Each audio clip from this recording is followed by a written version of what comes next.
I've been interested in Arctic Awakening ever since it was first revealed at Future Game Show all the way back in March of 2021. Its beautiful Arctic setting, along with hints of an unsettling mystery, immediately intrigued me, and after playing roughly the first 30 to 40 minutes through a demo the developers recently released on Steam, I can safely say that its witty writing, gorgeous visuals, and great performances have shot it up my list of indie games to watch going into 2023.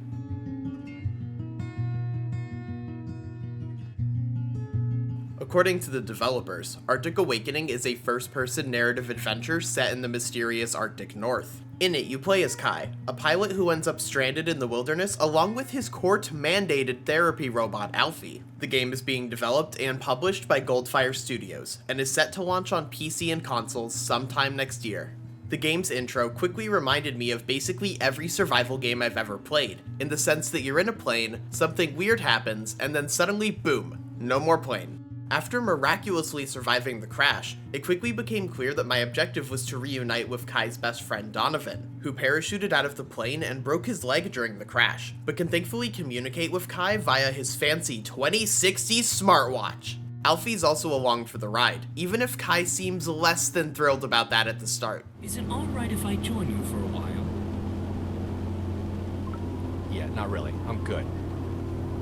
Avoiding these conversations with me will not look good on my report. From what I played, all of the characters seem very well written, and they have a natural chemistry which is really boosted by the surprisingly excellent performances from the cast. Kai's relationships with the other characters can also be shaped through the game's numerous Firewatch-esque dialogue choices, and while it wasn't clear from the demo if these decisions would have any major impact down the line, I appreciated being able to control the flow of the conversation.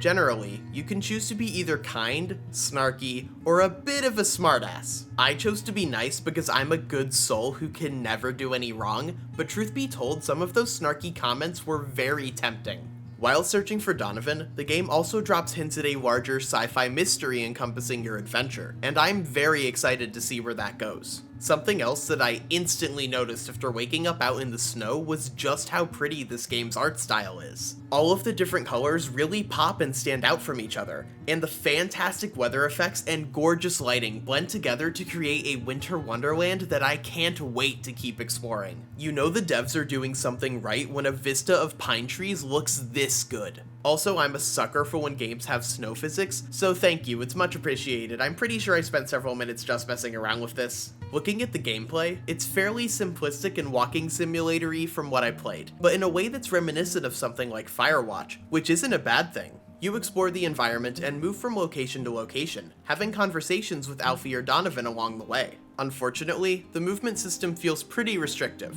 You can only jump or climb when you are right next to something that can be jumped or climbed over, and being able to jump freely would have been helpful during exploration. While I'm talking about stuff that felt a little bit off, there's a couple more things I want to mention. There was a surprisingly unsettling nighttime section of the demo where something was stalking around the outside of your shelter, and while Kai assumes it's a bear, you never actually see it. This was very cool thematically, but gameplay-wise I was just given a prompt to wave a flaming branch around, and it was unclear if doing this while walking around was actually making progress, or if I was just randomly wandering till I found the right spot to trigger the next piece of Alfie's dialogue. Now, I might just be dumb, but it felt kinda weird. Anyways, speaking of Alfie, he would also just occasionally fly right into the ground. I'm sure this will be fixed before launch, but I honestly kinda hope not, cause it was pretty funny to watch.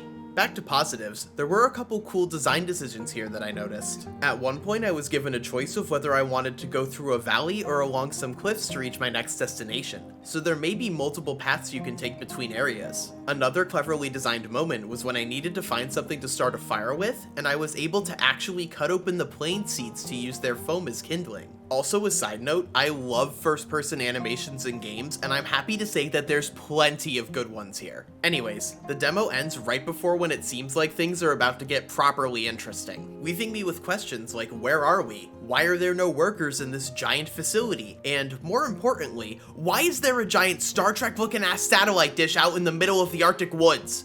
Overall, this demo shows a lot of promise, and if the full game lives up to the great writing, gripping mystery, and good character relationships I experienced in this demo, we'll be in for a treat when the full game launches in 2023. Also, it's being released as a collection of 5 individual chapters, and I think this can be great when it's done right because it lets you do some pretty cool things with storytelling. Alright, and with that, thanks for watching. I hope you enjoyed, subscribe for more videos coming soon, and until next time, remember, always crash your planes responsibly, kids. See you next time, everyone. I just thought of something. That, bottle of yours still intact? Excuse me, but I do have a name, and I am not his. I am. Don't get any grand delusions, all right? You're no different than this plane or this watch. You're just a tool that can speak.